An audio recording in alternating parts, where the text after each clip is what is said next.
As melhores novelas da história do Brasil. Já quero saber se você vai concordar comigo nessa lista que eu preparei para vocês, hein? Eu fiz uma pesquisa e te conto agora as 10 melhores novelas da história do Brasil, segundo dados do Ibope e também relevância entre o público. Número 1, nós temos ela, Gabriela, de 1975. Baseada na obra de Jorge Amado, Gabriela é uma novela que retrata o universo romântico e sensual da Bahia. Protagonista, Gabriela, interpretada por Sônia Braga, é uma moça humilde e cativante que trabalha como uma empregada doméstica na casa de Nassib, o proprietário do bar mais famoso da cidade. A trama, ela aborda a liberdade feminina e diversidade cultural do Brasil e também algumas questões raciais da época. Falando em época, gente, ali em 1975 ainda não tinha uma medição real de Ibope, então por isso nós não podemos falar números de audiência aqui para vocês. Vale Tudo de 1989. Escrita por Gilberto Braga, Agnaldo Silva e Leonor Basseres, Vale Tudo é considerada até hoje uma das melhores novelas brasileiras de todos os tempos. A trama, ela aborda questões sociais e éticas, apresentando a história de Raquel, uma mulher honesta e trabalhadora que se vê envolvida em situações complicadas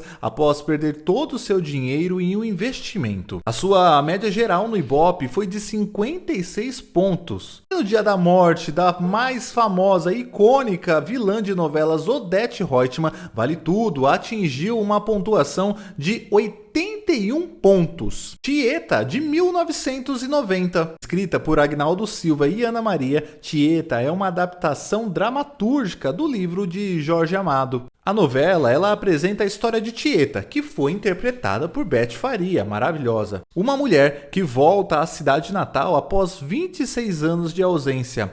A trama, portanto, aborda a emancipação feminina e a luta contra o preconceito. A novela já estreou sendo um grande sucesso. Ela estreou com 70 pontos no Ibope, mas a sua média geral foi de 65 pontos. Roque Santeiro, de 1985. Com autoria de Dias Gomes, Roque Santeiro é uma novela que entrou para a história da televisão brasileira. Ambientada em Asa Branca, uma cidade fictícia do Nordeste, a trama ela gira em torno de um mito de Roque Santeiro, um personagem que é dado como morto, mas retorna após um período fora da cidade.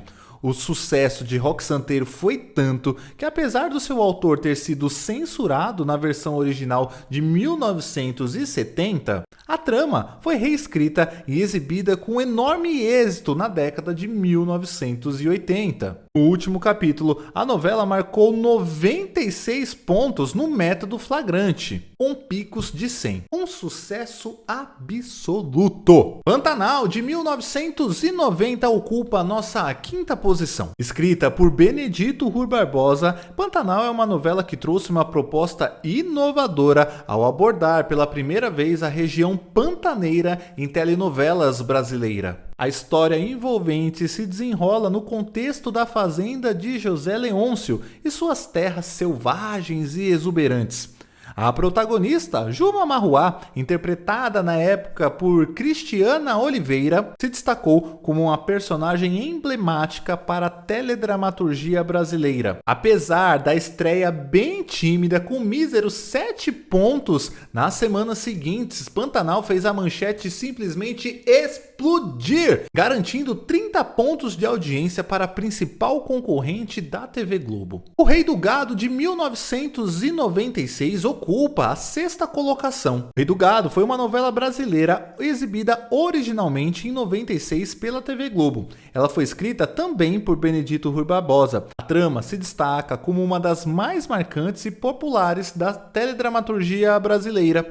A história ela é ambientada também no universo rural como Pantanal, retratando a saga das famílias Berdinazzi e Mezenga ao longo de várias e várias décadas de conflitos. E a média mensal de Ibope dessa novela foi de nada mais e nada menos do que 52 pontos no Ibope. O Clone! Em sétimo lugar, nós temos a novela O Clone, uma produção brasileira que foi ao ar em 2001 e foi produzida pela TV Globo. Originalmente escrita por Glória Pérez, a trama apresenta uma história inovadora inovadora e envolvente, que mistura romance, drama familiar e o principal de Glória, elementos de ficção científica. Os protagonistas da história são Jade e Lucas, os dois jovens de origens e culturas bem distantes que acabam se apaixonando. A novela, gente, foi um enorme sucesso. Ela teve uma média de 43 pontos e só não foi maior porque o SBT na mesma época exibia o fenômeno Casa dos Artistas. O SBT estava dando dor de cabeça aí, prejudicando a novela O Clone. Senhora do Destino de 2004. Escrita por Agnaldo Silva, a trama se tornou um verdadeiro fenômeno de audiência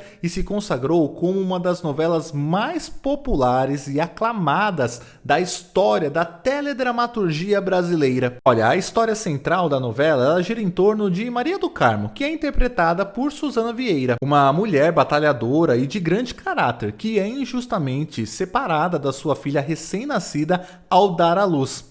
Claro que também nós temos a icônica Nazaré Tedesco nessa trama. Quem não lembra da Nazaré, né? E olha só que interessante, gente. Senhora do Destino fez tanto sucesso, mas tanto sucesso, que a média mensal do Ibope foi de 50 pontos, sendo assim a maior novela dos anos 2000. Em nono lugar, nós temos uma novela de 2008, A Favorita. Escrita por João Emanuel Carneiro, o famoso Jack, como nós conhecemos, A Favorita se destacou pela trama repleta de mistérios e segredos. A história gira em torno de Donatella e também de Flora, ambas envolvidas em uma complexa teia de intrigas que dá cabo aí para as duas brigarem bastante. A novela também foi um sucesso, gente. Em média mensal no Ibope ela fechou com 40 pontos. Considerado um sucesso bem grande. E para fechar a nossa lista, eu já quero saber o seu comentário, quero saber se você clicou no like, já está comentando, salvou o vídeo, clicou aí, porque o nosso 10º lugar, eu tenho certeza que vocês gostaram, ou pelo menos assistiram um capítulo dessa trama. Para fechar a lista, nós temos ela, Avenida Brasil de 2012. Escrita também por João Emanuel Carneiro, é uma trama que marcou a última era de ouro da televisão brasileira. A história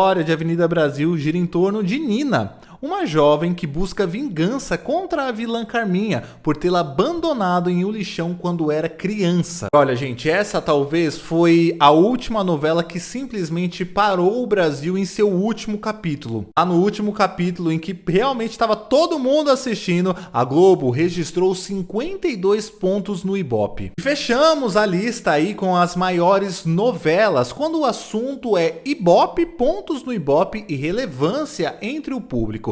E como eu disse, gente, a Avenida Brasil fecha esse ciclo, porque todos nós, jornalistas que cobrimos televisão, acreditamos que nunca mais teremos uma novela que simplesmente irá parar o Brasil diante da televisão para assistir o último capítulo. Hoje temos tecnologia, como um Globoplay, como tantos outros serviços aí, além de uma internet onde o usuário consegue assistir o último capítulo ou os outros capítulos quando ele bem entender. Não necessariamente precisa mais estar à frente de uma televisão. E é por isso que os números atualmente de uma novela das 9 da TV Globo já não são mais tão grandes como 40, 50, 70 pontos. Hoje, uma novela, para ser considerada sucesso, ela precisa bater aí pelo menos os 29, 30 pontos no Ibope. Mas eu quero saber a sua opinião. Gostou? Deixa o seu comentário, deixa o seu like. Eu te espero, hein, no próximo vídeo.